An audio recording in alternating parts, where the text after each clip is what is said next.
What kind of visions? I think things like oil and fuel will be gone by then. I think we'll be in real trouble. We'll be desperately looking for new types of energy, and it won't be a good situation, I don't think. No. I think it could be either in two ways. Either, like Matt just said, a negative way, but if we carry on working together how we are, because like today is like a foundation of making that change. So if we carry on working together, we might still have the oil, we might still have all the wonderful values that we've got now. So if it's about working together, we could have that second option.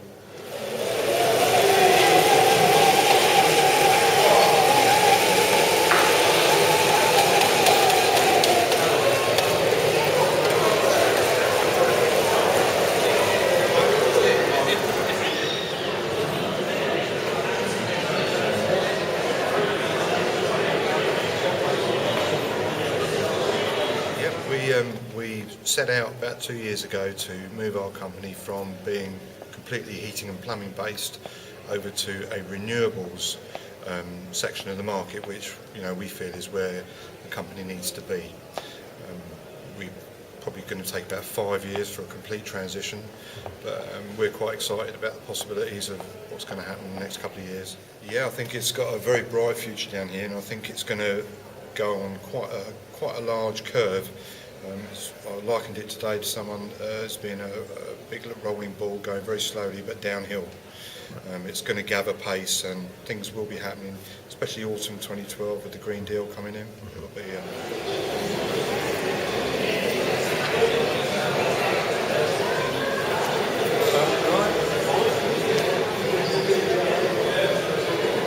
Interested, Simon? Starting to look into it. We've always based our solar company around the solar thermal because we like our hot water. It's the most accessible of all the renewable technologies for people to have, both financially and for installation. It doesn't cost a lot of money. It's something that if you were really, really keen on, you could probably go and borrow the money, have it paid off in about 3 years. And that's a really good selling point. When you've got everyone at the minute flooding the market with the photoelectric panels. See, people are quite keen to save money and whatever they can. Energy bills going up, so absolutely, yeah. And next year, autumn 2012, you're going to be paid for producing heat in your home as well. Coupled with the Green Deal, I think it'll really take off. At the minute, PV's got the edge on everything because it's got a really large tariff attached to it, and people are quite keen, and rightly so. To get money back from the government, but the solar thermal will get there. It's just taking a little slower. Good. Okay. Thank you very much, Rob. Thanks, Steve. Good to talk to you.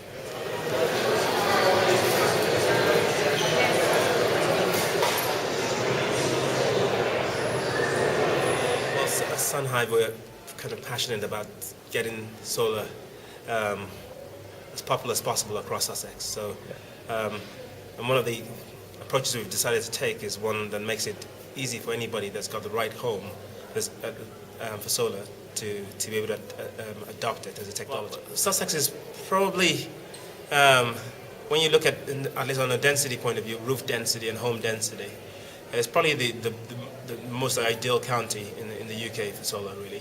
It's got a lot high density of homes and a lot of solar radiation. So the southeast is really the sunniest part in terms of sunlight hours in the UK, and so it actually makes a lot of sense for Sussex to lead the way in terms of solar adoption in the UK.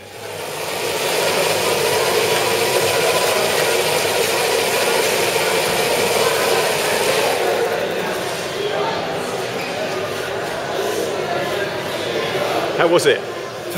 How was it? Exhausting. I think making a transition to renewables is important on several levels. Most of us now are conscious of climate issues and how energy consumption is driving climate change. So we have to make changes at several levels. I guess one, we have to reduce our consumption of energy in general, be smart about how we use energy. The next bit is actually be smart about what kind of energy we use. So do we use dirty energy that pollutes and changes the climate, or do we use stuff that is much more sustainable? So that's probably a transition that we have to all look at. Obviously, there are all geopolitical issues that we also have to take into account. Does it make sense for us to get all our energy from the Middle East, or troubled spots, or spots that become troubled as a result of our reliance on resources that are so far away from us? Or do we kind of learn to make energy from resources that are around us and do that in a sustainable way?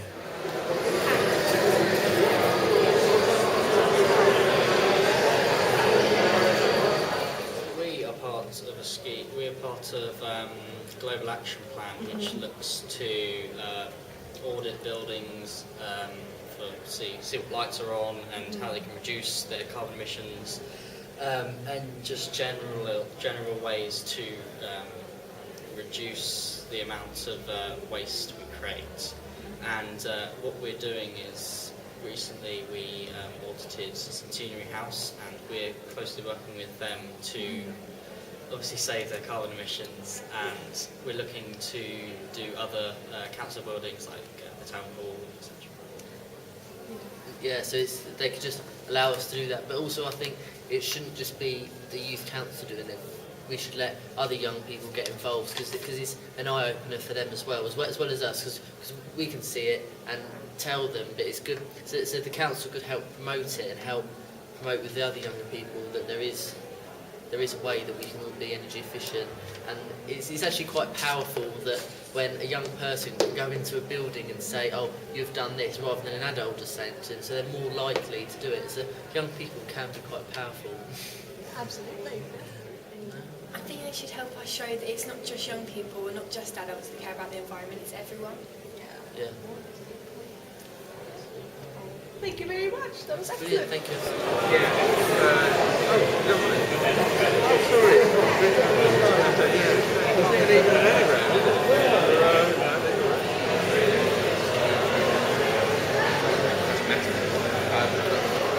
So I'm Chris Rowland, and I'm one of the directors of VESCO. And VESCO was set up by Transition Town Lewis in 2007. And the way we got set up is we tendered for a contract with Lewis District Council to run their micro-generation grant scheme. We'd like to transfer the knowledge that we've learned through working with VESCO and the Transition Town Energy Group to other groups to see whether they could do the same thing with our help. And that's really where we're at now, is where we can find groups, perhaps Transition Town Worthing.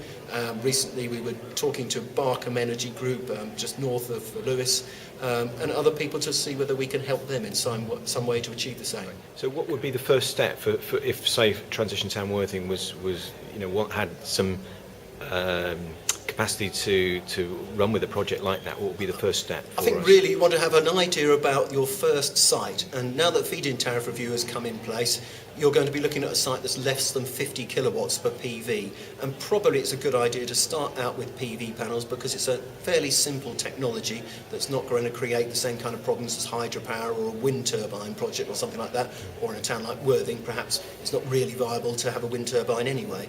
And then once you've found a site and a site owner who actually owns the building which you could put the PV panels on, then discuss with them the possibility of starting up a project.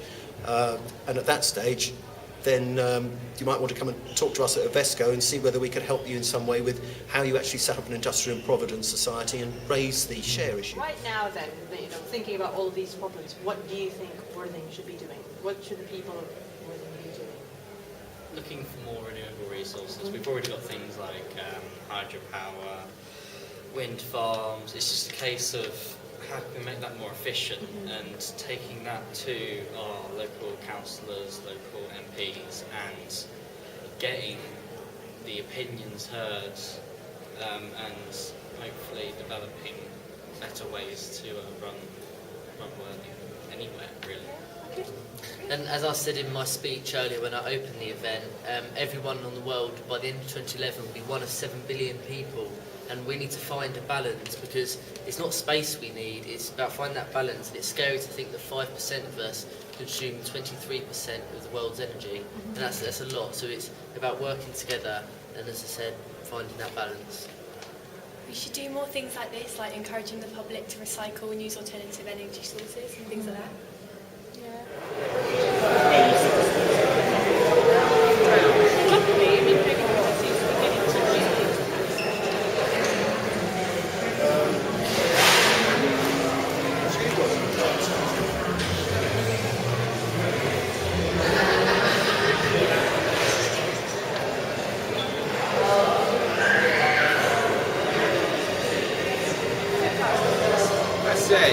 what do we have here then? Here we have the cheque for from Transit Town Worthing Energy Fair. To present, our Lady Chair is going to be presenting to the Youth Council of Worthing. Liam Mills, the Youth Mayor, will be receiving a cheque from Transit Town Worthing for their bike event. That's splendid. Marvellous.